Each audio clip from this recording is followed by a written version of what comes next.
Fis-sajf li għadda, il-Ministru Ian Burge kien ħareġ jiftaħar li bir-riforma li xpruna huwa stess għas-settur tal-kostruzzjoni, in-nies kunu moħħhom mistrieħa.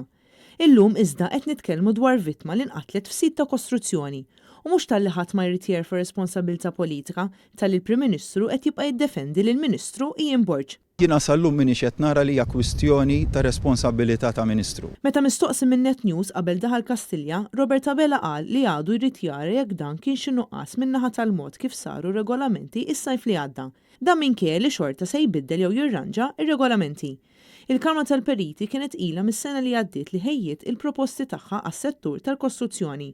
Huwa biss issa li l-Gvern 9 xhur wara waqqaf kumitat ta' esperti sabiex jevalwa r-regolamenti dwar il-bini. Il-proposti tal-Kamra f'dan ir-rigward li kienu pubblikati f'Mejju tas-sena l-oħra f'dokument apposta u l-proposti tal-Kamra kienu ġew approvati mill-professjoni b'mod unanimu fl-laqgħa ġenerali straordinarji li saret f'Ġunju. Xahar wara il-proposti kienu ġew ippreżentati lill-Gvern li dak iż-żmien kien għaraf il-bżonn ta' riforma holistika tal-industrija tal-bini u tal-kostruzzjoni. Iżda kellu jseħħ inċident fatali sabiex l-affarijiet jiċċaqilqu.